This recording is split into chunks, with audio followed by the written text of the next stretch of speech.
సంగారెడ్డిలో పోలింగ్ సరళిని మా ప్రతినిధి రామకృష్ణ ప్రత్యక్ష ప్రసారం ద్వారా అందిస్తారు.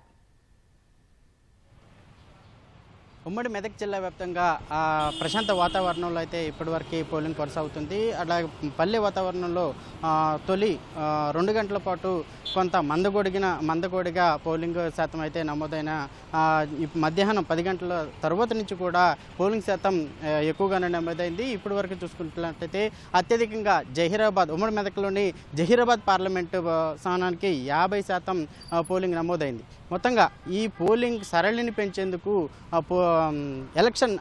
ఎన్నికల అధికారులు సరికొత్త విధానాన్ని అమలు చేశారని చెప్పొచ్చు. మోడల్ పోలింగ్ కేంద్రాలను ఏర్పాటు చేశారు.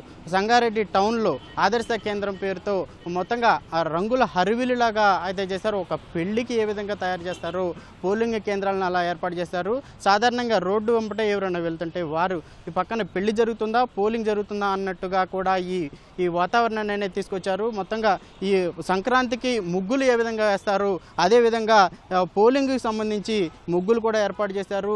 మొత్తంగా ఈ వాతావరణాన్ని అయితే మాత్రం పూర్తిగా ఆహ్లాదకరంగా ఏర్పాటు చేశారు.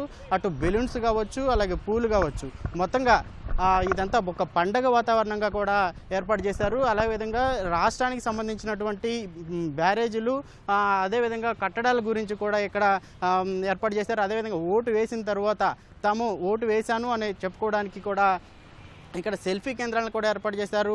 పచ్చని వాతావరణంలో అటు అరటి బొత్తలు కావచ్చు, అలాగే పూలు కావచ్చు, మొత్తంగా పండగ వాతావరణంలో అయితే ఈ పోలింగ్ కేంద్రాన్ని ఏర్పాటు చేశారు. మొత్తంగా చూసుకున్నట్లయితే మనం లోపలికి వెళ్ళే కొద్దీ కూడా ఒక రెడ్ కార్పెట్ని ఏర్పాటు చేసి ఓటు హక్కుని ఒక అతిథిగా కూడా ఈ ఓటర్లని చూస్తున్న పరిస్థితి. ఎన్నికల పోలింగ్ను అయితే ఎక్కువ శాతం నమోదు చేసేందుకు అధికారులు సర్వత్రా ఒడ్డినట్టు కూడా తెలుస్తుంది. ఒక పెళ్లి మండపం ఏ విధంగా తయారు చేశారు ఆ విధంగా మొత్తంగా ఈ పోలింగ్ కేంద్రాలు అయితే చాలా చూడడానికి కానీ చాలా ఆహ్లాదకరంగా ఉన్నాయి. అదేవిధంగా ఇక్కడ వచ్చినటువంటి ఈ ఓటర్లు ఏదైనా అస్వస్థతకు గురైనా, ఎండ తీవ్రతకు ఇబ్బందులు గురైనా మొత్తం మెడికల్ సిబ్బంది కూడా అందుబాటులో ఉన్నారు. అదేవిధంగా దివ్యాంగులు కావచ్చు, అలాగే వృద్ధ మహిళలు కావచ్చు, ఏమైనా ఇబ్బందులు కలిగితే వారి కోసం వీల్ చైర్లను ఏర్పాటు చేశారు.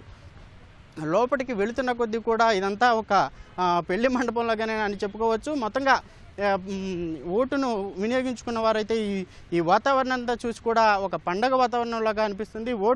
ఓటు వినియోగించుకోవడం అంటే ఒక పండగ వాతావరణం కూడా అనే విధంగా ఫీల్ అయ్యే విధంగా కూడా ఈ వాతావరణం అయితే క్రియేట్ చేశారు. ఇప్పటి వరకు కూడా సంగారెడ్డి జిల్లాలో మొత్తంగా ఆ పట్టణంలోనైతే 50% కూడా పైగా ఈ ఓటర్లు తమ ఓటు హక్కును వినియోగించుకున్నట్లు కూడా అధికారులు చెప్తున్నారు. అదేవిధంగా మొత్తం ఈ పరిసర ప్రాంతం మొత్తం కూడా పండగ వాతావరణంలాగా ఉంది.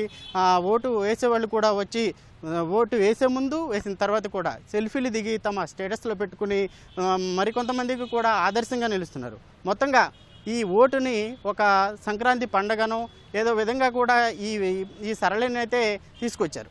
మొత్తంగా ఓట్లు వేసే విధానాన్ని, సరికొత్త విధానానికి ఎన్నికల సిబ్బంది అయితే తీసుకొచ్చిందని కూడా చెప్పవచ్చు. ఇది ఇక్కడున్న తాజా పరిస్థితి. కెమెరామెన్ మొహమ్మద్ షాతో రామకృష్ణ, ఈటీవీ న్యూస్, సంగారెడ్డి.